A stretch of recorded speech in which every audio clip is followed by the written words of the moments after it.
Feeling stuck? Yearning for more? You're in the right place. This is Midlife Moxie with Nicole, where you're going to get a weekly dose of courage, clarity, and maybe a little bit of chaos as we navigate our best chapter yet, midlife. Welcome back to Midlife Moxie with Nicole. I am your host, Nicole. And before we begin today's podcast, episode 16, speaking about imperfection and being good enough, I want to remind you that your voice matters, your dreams are valid, and it's never too late to choose yourself. So if you're ready to stop playing small and start living boldly, you are in exactly the right place.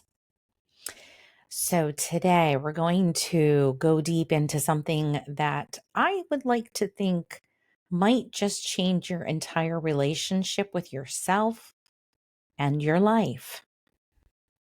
Perfectionism is what's the topic at hand today is, and not the cute, quirky kind that makes you double check your emails, but the soul-crushing, life-stealing kind that keeps you trapped in patterns that no longer serve you.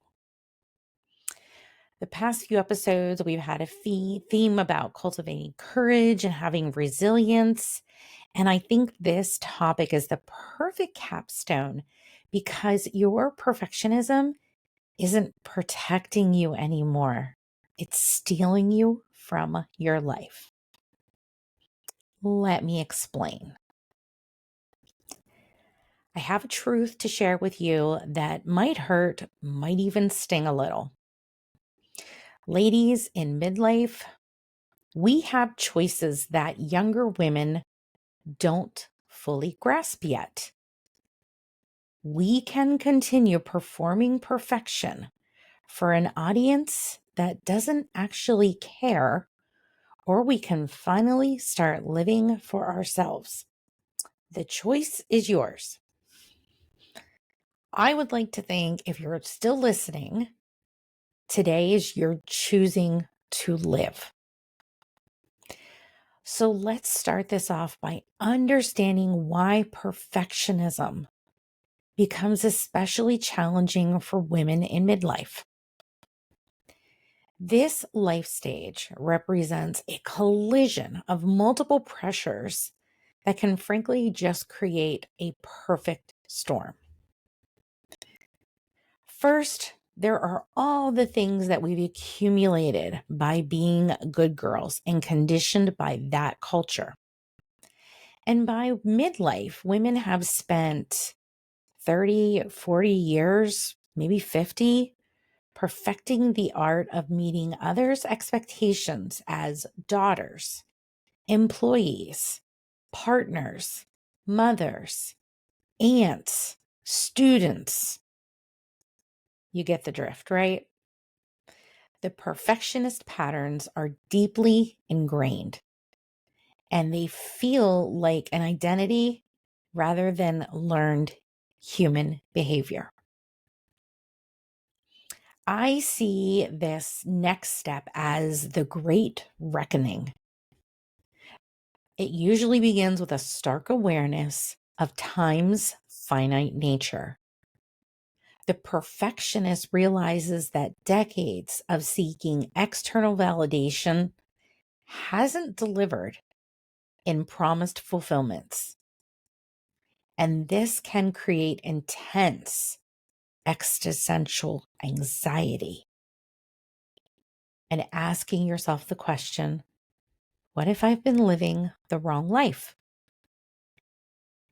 Add to this period of life where we have multiple role expectations. This comes from things like juggling care and responsibilities for aging parents while still parenting your own children, maintaining a career and relationships, friendships, and keeping a household together.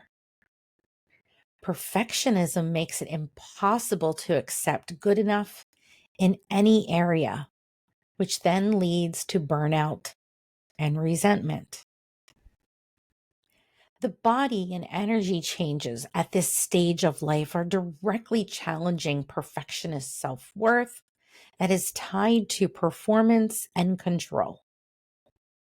We go through hormonal shifts, we have decreased energy levels, and the ever a changing appearance.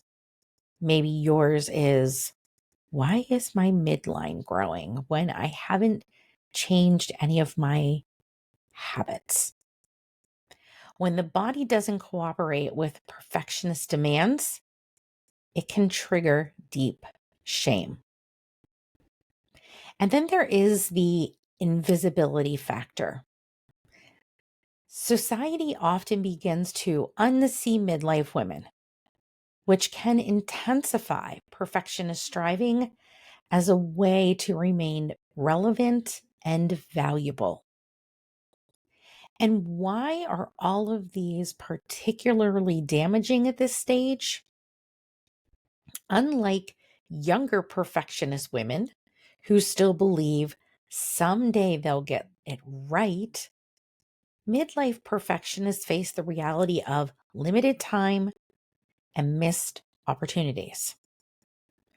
There's an accumulation of resentment from decades of self sacrifice and people pleasing. If perfectionist achievement has been the primary source of self worth, midlife changes can trigger profound identity confusion. The tragedy is that midlife could be a time of liberation and authentic self expression. But perfectionism keeps women trapped in patterns that no longer serve them, even if they ever did. Here's the part where I get a little personal with you because, yes, I have had my own journey of perfectionism because I feel it's very important for me to share with you that even though I'm someone that talks about empowerment for a living, yes, I too have struggled with this. Some of my perfectionism came from looking perfect to the outside world. Take my role as a mom, busy being in the PTO, volunteering at school, any activities that my kids were involved in, and making it really look like I had it all together. But in hindsight, I was probably coming apart at the seams. The performance was quite exhausting. I was curating this image of the perfect mom who had everything under control, while I privately struggled with the weight of trying to be everything to everyone. The gap between the external image and the internal reality was enormous, but I kept performing because I thought that's what good moms did.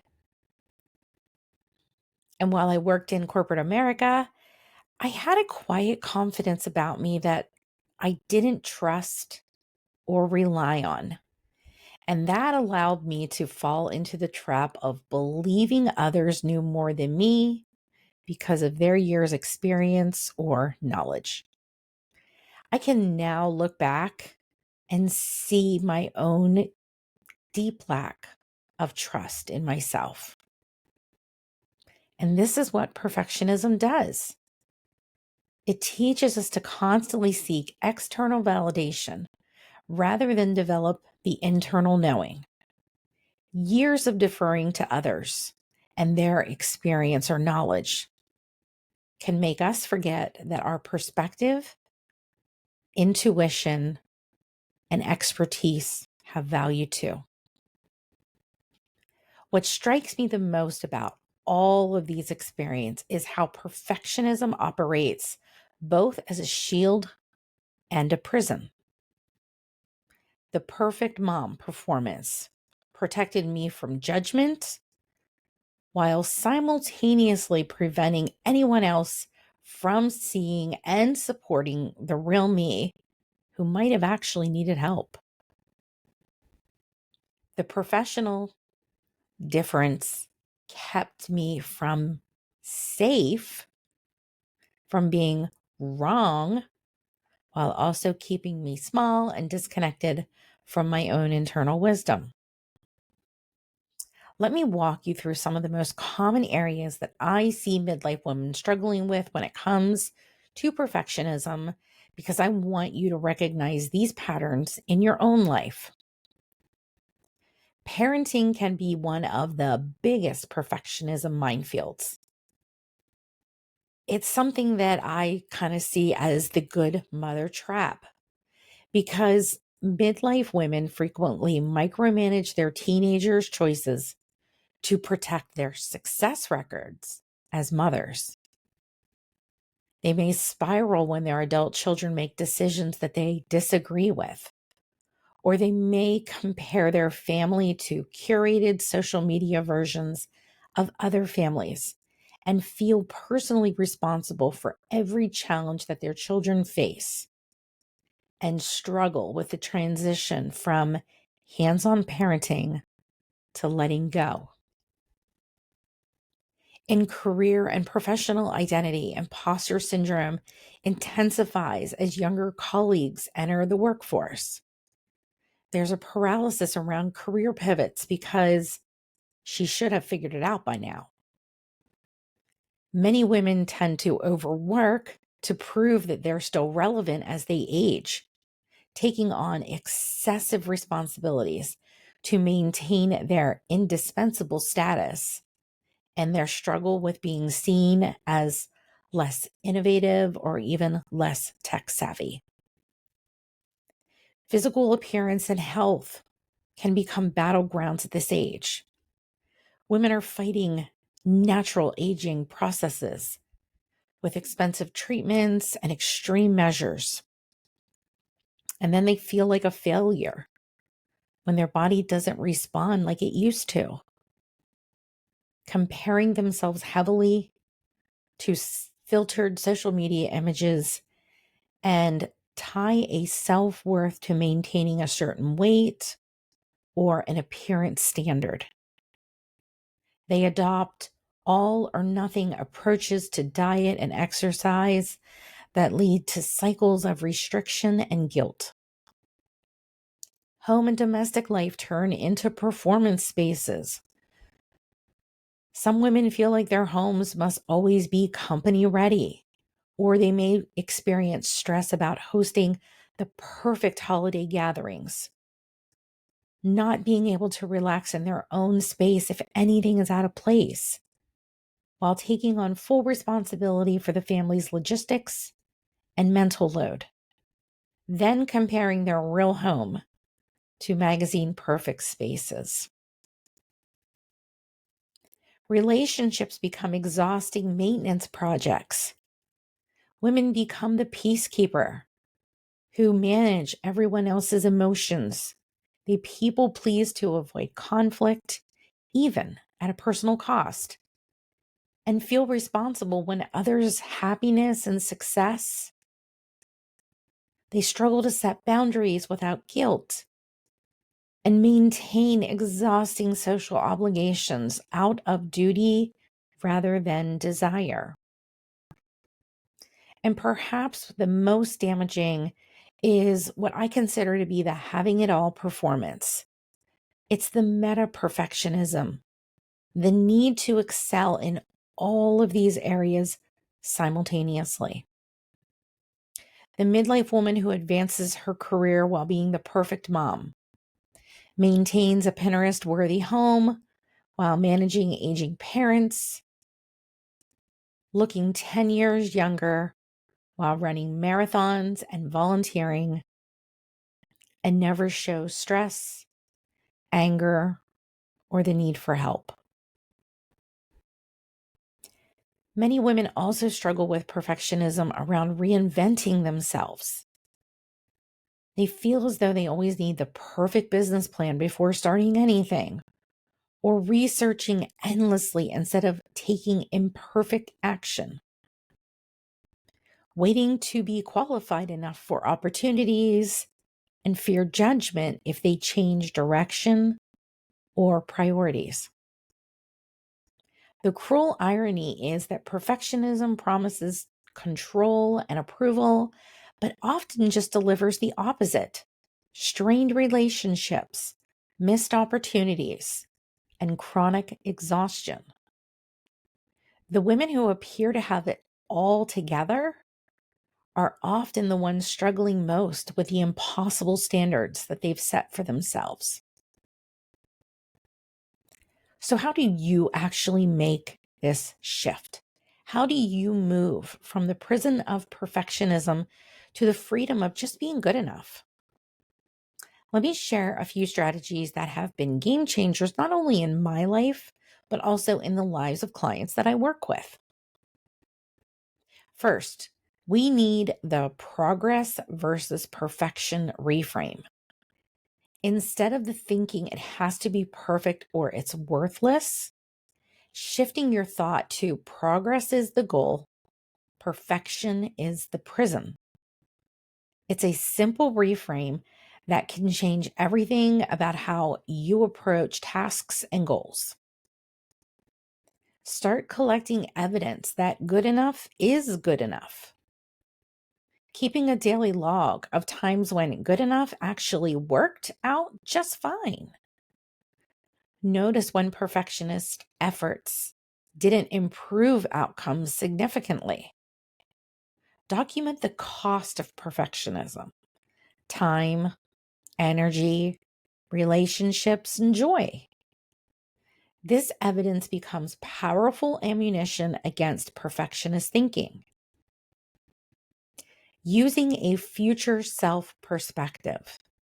Ask yourself, will this matter in 5 years, 5 months, or 5 days? This can help break the perfectionist tendency to see catastrophe in minor imperfections. And try the 10% rule as a pattern interrupt. When the perfectionist tendencies arise, ask, what would 10% less effort look like here? This creates space between the perfectionist impulse and action. The timer technique is also incredibly effective. Set a timer for perfectionist tasks, anything from emails, cleaning, presentations. And when it goes off, you're done, no matter what state it's in. This breaks the endless tweaking cycle. You may also want to practice the B minus challenge. This is deliberately aiming for B minus work in low stakes situations. Send the email with a typo. Serve the slightly lopsided cake. Show up without perfect makeup. And you'll notice that the world doesn't end. You can create imperfect exposure by doing some simple exercises, such as exposing yourself to being imperfect in small ways. Maybe it's week 1, you let someone see your messy car. Or week 2, you post an unfiltered photo on social media. Week 3, you might be brave enough to ask for help for something. Week 4, maybe you simply say, I don't know, in a meeting. I'm a big fan of rituals. So a good enough celebration ritual might be something you might want to try. It's creating a physical ritual for celebrating good enough moments. You may get up and do a little dance, or you may jot a text to a supportive friend, ring a bell, whatever works for you, because this trains the brain to find reward in progress, not just perfection. How do you create and change new language patterns? You can replace words and phrases like I have to with I choose to. Replace I should with I could. Replace I failed with I learned. Replace it's not good enough with it's good enough for now. The key is all of these techniques work by gradually rewiring both the conscious and the unconscious mind to find safety and reward in good enough rather than only in perfection. Now, you might be wondering how this connects with courage and resilience that have been discussed in the previous episodes. And I think this connection is not only fundamental, but it also reveals why perfectionism has been potentially sabotaging your progress. Perfectionism is courage's kryptonite. Courage requires taking action despite uncertainty, while perfectionism demands certainty before action. And they're fundamentally incompatible. Your previous courage work focused on feel the fear and do it anyway. Perfectionism ends up saying, don't do it until you can guarantee success. This is about shifting from perfect enough to brave enough. Building on the previous episodes on courage, this perfectionism work helps you understand you don't need to be perfectly prepared to be brave. You just need to be brave enough to start imperfectly. The woman who finally leaves the toxic job doesn't need the perfect exit strategy. She just needs the courage to take the first imperfect step. Many women think they're being strategic when they're actually hiding behind perfectionist preparation. Your courage work helps you distinguish between wise preparation and perfectionist procrastination. And when it comes to resilience, perfectionism can create brittle resilience. Traditional resilient work focuses on bouncing back from setbacks, but perfectionists experience normal challenges as life-altering failures because they expected perfect outcomes. Building resilience requires accepting that setbacks are just data, not disasters.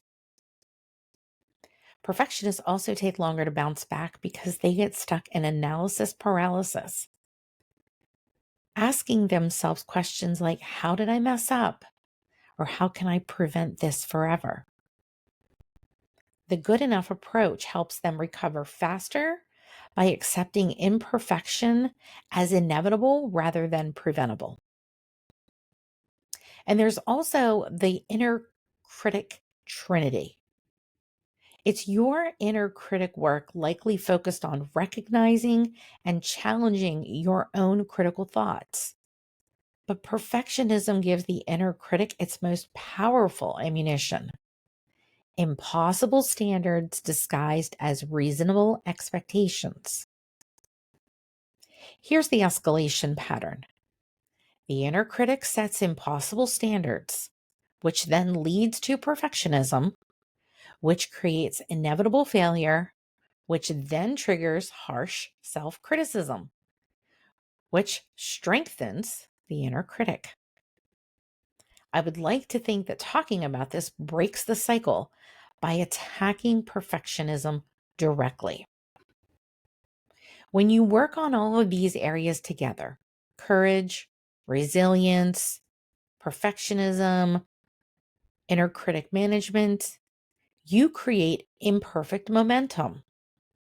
This is the ability to keep taking brave, imperfect action while bouncing back quickly from inevitable setbacks, all while maintaining self-compassion throughout the process.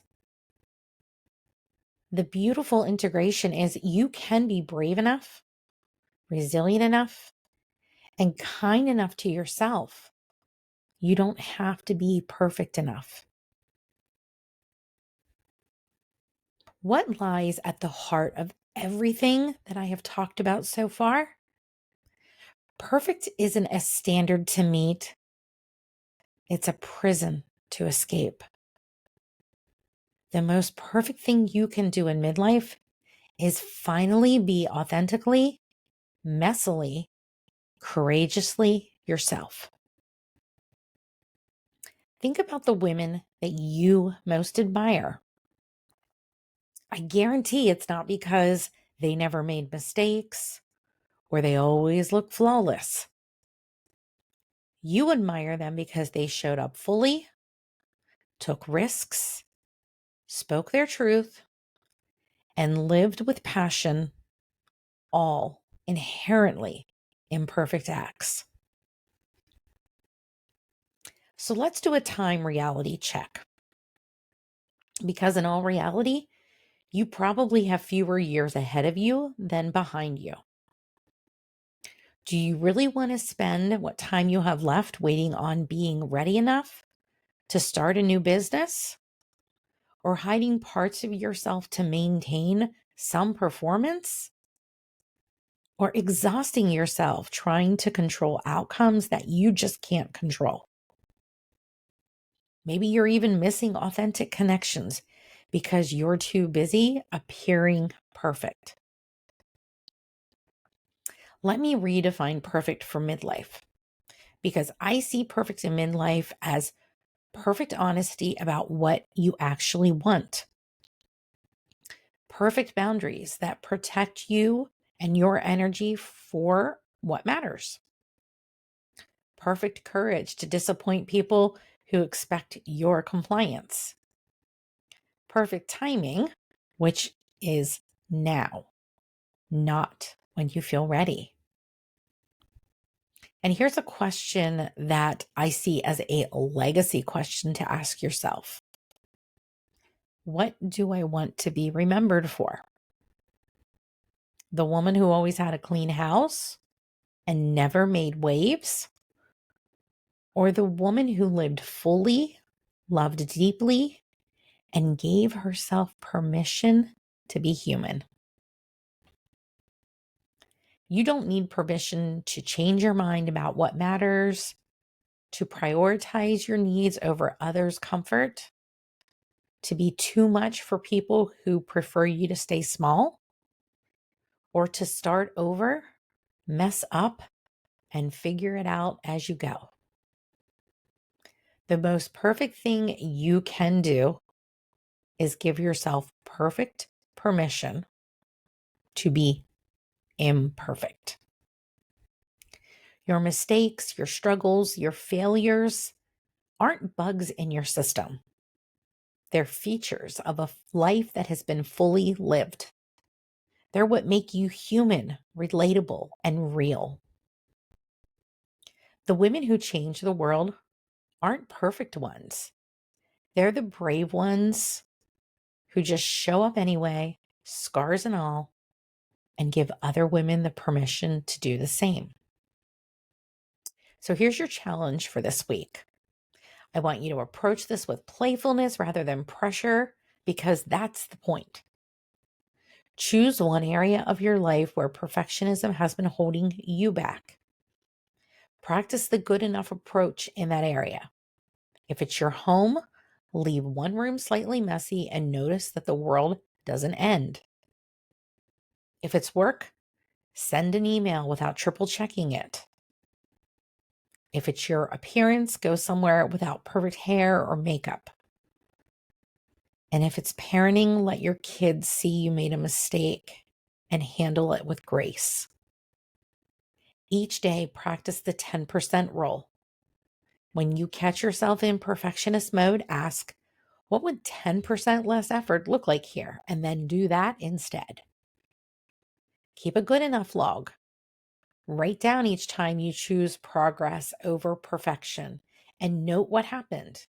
Because I guarantee you'll discover that good enough is actually good enough most of the time.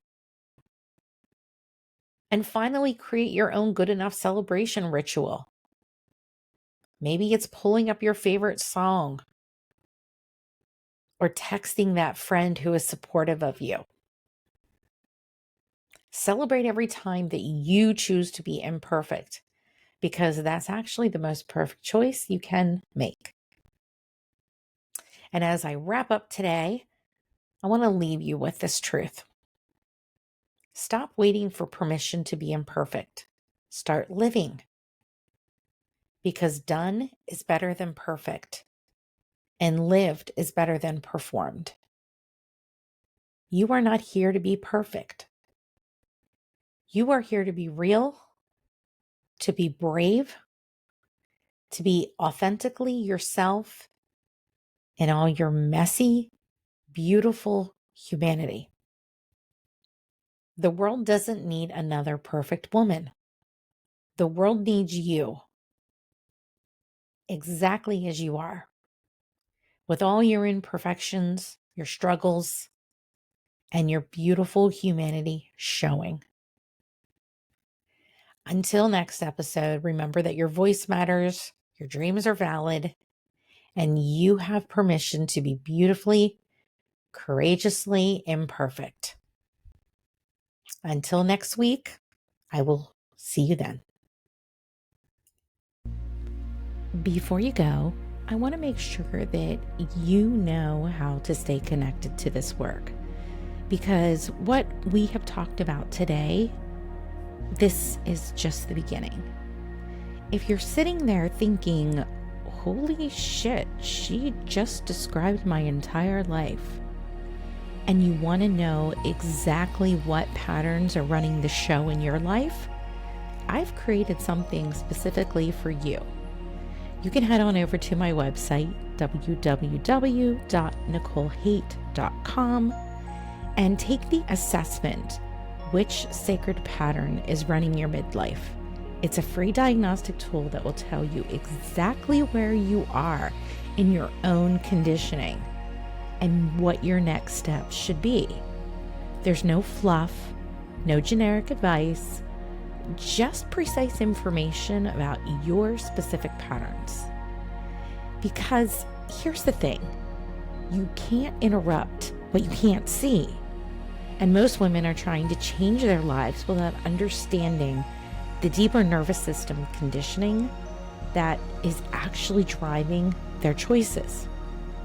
If you want to dive deeper into these conversations and connect with other women who are also done performing their way through life, you can join my private Facebook group. Link will be in the show notes. And it's where we have conversations, real, raw, unfiltered truth about women in midlife.